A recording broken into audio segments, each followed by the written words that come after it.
Shalom friends, एक बार फिर से आप सभी का स्वागत है। आज मैं आपके लिए लेकर आई हूँ एक 1 ईयर बाइबल रीडिंग कैलेंडर। अगर आपका कोई बाइबल रीडिंग रूटीन नहीं है और आप कभी भी अपनी पूरी बाइबल कंप्लीट नहीं कर पाए हैं, तो ये वीडियो आपके लिए है। इसमें ओल्ड टेस्टमेंट और न्यू टेस्टमेंट के सभी चैप्टर्स को डे वाइज ऑर्गेनाइज किया गया है। डे 1 से लेकर डे 365 तक के सभी चैप्टर्स आपको यहाँ मिलेंगे। डे 365 पर आप अपनी पूरी बाइबल कंप्लीट कर पाएंगे, तो आप इसके द्वारा आशीषित हों। और अगर आपको ये वीडियो पसंद आती है तो आप अपने फैमिली और फ्रेंड्स से शेयर करें, और अगर आप चाहें तो आप सब्सक्राइब, लाइक और कमेंट भी करें और बेल आइकन को प्रेस करके नोटिफिकेशन ऑन करना ना भूलें। So praise the Lord, shalom to everyone. Let's get started. Day 245, Proverbs chapter number 1। नीति वचन का महत्व। दाऊद के पुत्र इज़राइल के राजा सुलेमान के नीति वचन, इनके द्वारा पढ़ने वाला बुद्धि और शिक्षा प्राप्त करे और समझ की बातें समझे और काम करने में प्रवीणता और न्याय और निष्पक्षता की शिक्षा पाए, कि भोलों को चतुराई और जवान को ज्ञान और विवेक मिले, कि बुद्धिमान सुनकर अपनी विद्या बढ़ाए और समझदार बुद्धि का उपदेश पाए, जिससे वे नीति वचन और दृष्टांत को और बुद्धिमानों के वचन और उनके रहस्यों को समझें। युवकों को सलाह। यहोवा का भय मानना बुद्धि का मूल है। बुद्धि और शिक्षा को मूढ़ ही लोग तुच्छ जानते हैं। हे मेरे पुत्र, अपने पिता की शिक्षा पर कान लगा और अपनी माता की शिक्षा को ना तज, क्योंकि वे मानो तेरे सिर के लिए शोभायमान मुकुट और तेरे गले के लिए कंठ माला होगी। हे मेरे पुत्र, यदि पापी लोग तुझे फुसलाएं तो उनकी बात ना मानना। यदि वे कहें हमारे संग चल, कि हम हत्या करने के लिए घात लगाएं, हम निर्दोषों की ताक में रहें, हम अधोलोक के समान, उनको जीविता कब्र में पड़े हुओं के समान नमूचा निगल जाएं।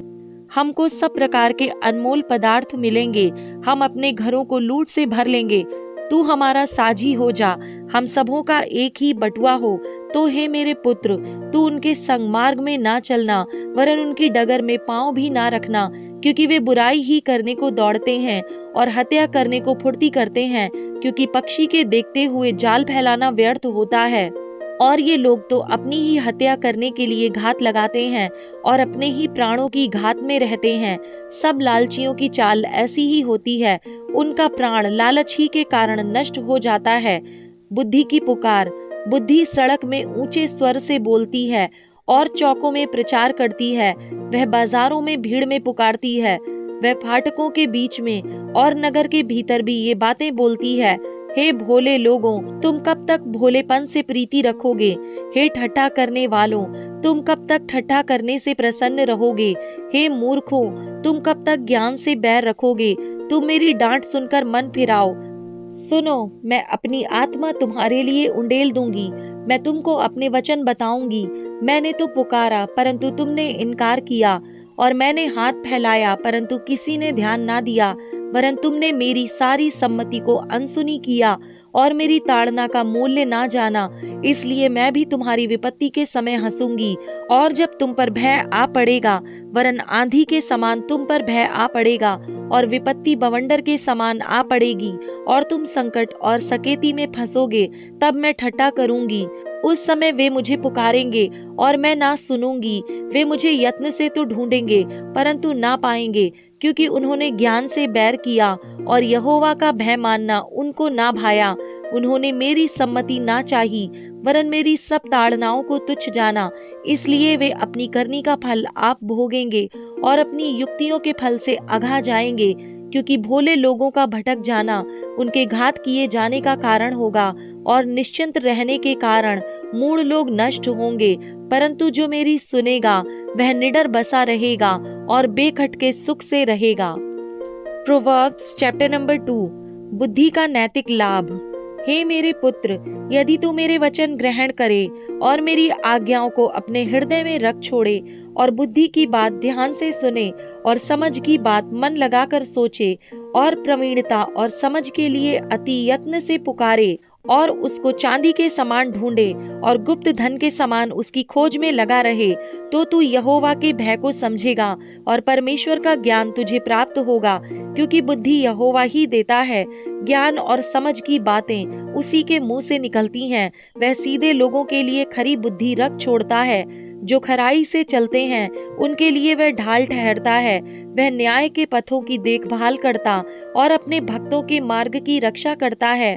तब तू धर्म और न्याय और निष्पक्षता को अर्थात सब भली भली चाल को समझ सकेगा, क्योंकि बुद्धि तो तेरे हृदय में प्रवेश करेगी और ज्ञान तुझे सुख देने वाला लगेगा। विवेक तुझे सुरक्षित रखेगा और समझ तेरी रक्षक होगी, ताकि तुझे बुराई के मार्ग से और उलट फेर की बातों के कहने वालों से बचाए, जो खराई के मार्ग को छोड़ देते हैं ताकि अंधेरे मार्ग में चलें, जो बुराई करने से आनंदित होते हैं और दुष्ट जन की उलट फेर की बातों में मगन रहते हैं, जिनकी चाल चलन टेढ़ी मेढ़ी और जिनके मार्ग बिगड़े हुए हैं। तब तू पराई स्त्री से भी बचेगा, जो चिकनी चुपड़ी बातें बोलती है और अपनी जवानी के साथी को छोड़ देती, और जो अपने परमेश्वर की वाचा को भूल जाती है। उसका घर मृत्यु की ढलान पर है और उसकी डगरें मरे हुओं के बीच में पहुंचती हैं। जो उसके पास जाते हैं उनमें से कोई भी लौट कर नहीं आता, और न वे जीवन का मार्ग पाते हैं। तू भले मनुष्यों के मार्ग में चल और धर्मियों के पथ को पकड़े रह, क्योंकि धर्मी लोग देश में बसे रहेंगे और खरे लोग ही उसमें बने रहेंगे। दुष्ट लोग देश में से नष्ट होंगे और विश्वासघाती उसमें से उखाड़े जाएंगे। 1 कुरिन्थियंस चैप्टर नंबर 12। पौलुस का दिव्य दर्शन और दुर्बलता। यद्यपि घमंड करना मेरे लिए ठीक नहीं, तो भी करना पड़ता है। इसलिए मैं प्रभु के दिए हुए दर्शनों और प्रकाशनों की चर्चा करूंगा। मैं मसीह में एक मनुष्य को जानता हूँ। 14 वर्ष हुए कि ना जाने देह सहित ना जाने देह रहित परमेश्वर जानता है, ऐसा मनुष्य तीसरे स्वर्ग तक उठा लिया गया। मैं ऐसे मनुष्य को जानता हूँ, ना जाने देह सहित ना जाने देह रहित परमेश्वर ही जानता है, कि स्वर्ग लोक पर उठा लिया गया। और ऐसी बातें सुनी जो कहने की नहीं और जिनका मुंह पर लाना मनुष्य को उचित नहीं। ऐसे मनुष्य पर तो मैं घमंड करूंगा, परंतु अपने आप पर अपनी निर्बलताओं को छोड़ अपने विषय में घमंड ना करूंगा, क्योंकि यदि मैं घमंड करना चाहूं भी तो मूर्ख ना होऊंगा, क्योंकि सच बोलूंगा तो भी रुक जाता हूँ। ऐसा ना हो कि जैसा कोई मुझे देखता है या मुझसे सुनता है मुझे उससे बढ़कर समझे, इसलिए कि मैं प्रकाशनों की बहुतायत से फूल ना जाऊं। मेरे शरीर में एक कांटा चुभाया गया, अर्थात शैतान का एक दूत, कि मुझे घूंसे मारे ताकि मैं फूल ना जाऊं। इसके विषय में मैंने प्रभु से 3 बार विनती की कि मुझसे वह दूर हो जाए, पर उसने मुझसे कहा, मेरा अनुग्रह तेरे लिए बहुत है, क्योंकि मेरी सामर्थ निर्बलता में सिद्ध होती है। इसलिए मैं बड़े आनंद से अपनी निर्बलताओं पर घमंड करूंगा, कि मसीह की सामर्थ मुझ पर छाया करती रहे। इस कारण मैं मसीह के लिए निर्बलताओं में और निंदाओं में और दरिद्रता में और उपद्रवों में और संकटों में प्रसन्न हूँ, क्योंकि जब मैं निर्बल होता हूँ तभी बलवंत होता हूँ। कुरिन्थियों के लिए पौलुस की चिंता। मैं मूर्ख तो बना, परंतु तुम ही ने मुझे यह करने के लिए विवश किया। तुम्हें तो मेरी प्रशंसा करनी चाहिए थी, क्योंकि यद्यपि मैं कुछ भी नहीं तो भी उन बड़े से बड़े प्रेरितों से किसी बात में कम नहीं हूँ। प्रेरित के लक्षण भी तुम्हारे बीच सब प्रकार के धीरज सहित चिन्हों और अद्भुत कामों और सामर्थ्य के कामों से दिखाए गए। तुम कौन सी बात में दूसरी कलीसियाओं से कम थे? केवल इसमें कि मैंने तुम पर अपना भार ना डाला। मेरा यह अन्याय क्षमा करो। देखो, मैं तीसरी बार तुम्हारे पास आने को तैयार हूँ, और मैं तुम पर कोई भार न रखूंगा, क्योंकि मैं तुम्हारी संपत्ति नहीं वरन तुम ही को चाहता हूँ। क्योंकि बच्चों को माता पिता के लिए धन बटोरना नहीं चाहिए, पर माता पिता को बच्चों के लिए। मैं तुम्हारी आत्माओं के लिए बहुत आनंद से खर्च करूंगा, वरन आप भी खर्च हो जाऊंगा। क्या जितना बढ़कर मैं तुमसे प्रेम रखता हूँ उतना ही घटकर तुम मुझसे प्रेम रखोगे? ऐसा हो सकता है कि मैंने तुम पर बोझ नहीं डाला, परंतु चतुराई से तुम्हें धोखा देकर फंसा लिया। भला जिन्हें मैंने तुम्हारे पास भेजा, क्या उनमें से किसी के द्वारा मैंने छल करके तुमसे कुछ ले लिया? मैंने तीतुस को समझाकर उसके साथ उस भाई को भेजा, तो क्या तीतुस ने छल करके तुमसे कुछ लिया? क्या हम एक ही आत्मा के चलाए ना चले? क्या एक ही लीक पर ना चले?